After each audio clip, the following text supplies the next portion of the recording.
Okay, so what I want to do is a quick walkthrough. Not my typical video, but this is of a 2013 Hurricane Sundeck Sport 211 center console. I'm actually getting rid of the boat. I've been meaning to do this for a while. It's one of the things that's kind of nice to have if you are interested in purchasing one of these boats, to see kind of every console or every compartment. I'll walk through the boat. I don't know how much there is on this boat online on YouTube. Here you go. So I've got it equipped with the Minn Kota Power Drive V2, I believe. It's got the iPilot on it. I'll show you the whole design.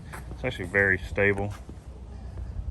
It's kind of like a tri-hull slash, I don't know, modified V maybe, I'm not sure. But it's really stable in the water. One nice thing, you do have tilt and trim access up here, so like if you're at a sandbar. You also have a flip down ladder in the front that comes out and actually pulls out away, and it is a 3-step, as you can see. Gets you plenty far enough down. It's great for loading and unloading, especially when you got little kids. Stows away nicely. Have an anchor locker up here. You've got docking lights in the front. Everything is stainless drop down cleats. Your navigation lights are also built in. I installed the trolling motor right here. It's got a quick release bracket that you can take off, and only a little pucks left. Trolling motor hookup. See, a really nice boat. I've had it for a while. I'm just going back to a dual console. So I think typically these boats come with a 150.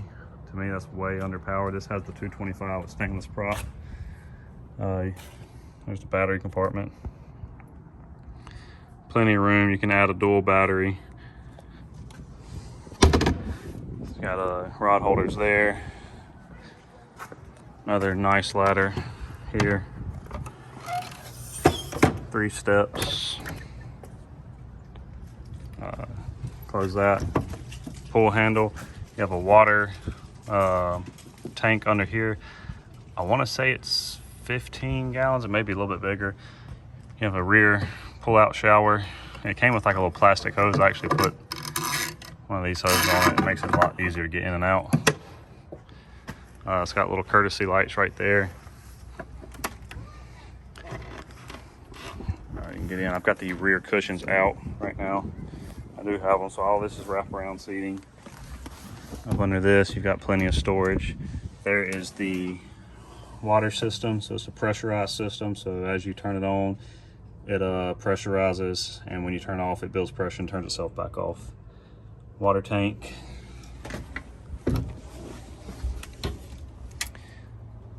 Big live well or extra cooler. Another dry storage. It drains also to the bilge.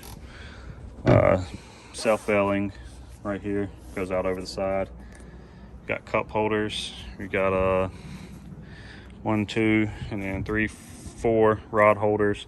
I actually have a ski pole, and I got this on Amazon that mounts to it. I do a lot of trolling. Put my middle trolling rod there. So if you see that bimini clip and that one right there, the back of the bimini used to sit here, which didn't work for me trolling. So I actually moved it to where the middle pole used to sit. That's now my back pole. Now the front pole used to clip here, which is now my middle pole, and I added these clips right here for the front bimini poles. So what you get is you get a bimini that runs from here, which gives your front people shade, all the way to the back where you see it, which is right behind the driver and passenger seat. So everybody gets a little bit of shade. You've got speakers here, here, in the back, on the other side. Both of these captain chairs used to have the bolsters on the front flip up. I took them off to give you a little bit more leg room. I didn't really like that design. They swivel and slide in and out. There's your console. I added a stainless steering wheel and a Lowrance fish finder. Glove box. One of my complaints is it only has one cup holder right here, which is kind of silly.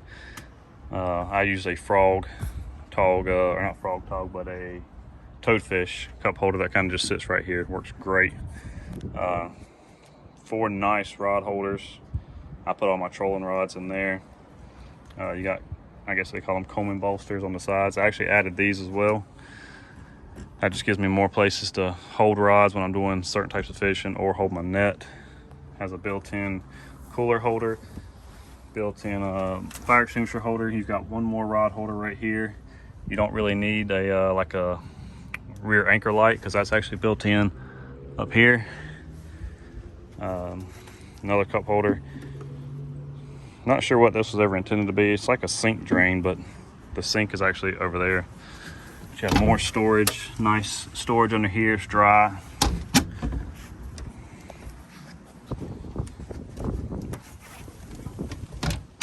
You have storage under there. That's where I mounted my Minn Kota dual bank charger for my trolling motor batteries, 24-volt system.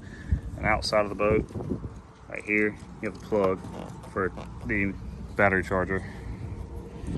Sink I added. It drains straight over the side. It already had a regular sink, but it's just a terrible faucet. You have storage under here. Pretty decent space. That's where I mounted my batteries. A little bit of space on the sides. These were what I was told was for a table.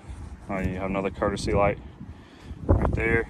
You have a head which it's lockable and you can put a porta potty in it. It's got more glove box storage space right there. I've got the back cushions in it right there. It's lighted. Also a nice dry space. You can put a big cooler down there if you need to. And I'm not gonna take it all the way off, but you also have storage down here or a fish box. Snap that back down. And another live well up here. And on the starboard side, you also have more storage under there. If you're curious what those ratchet straps are for, it's just so when I tow the boat going down the road, the bimini doesn't go back and forth too much. All right, hope this video helps if you're interested in one of these boats. Thanks.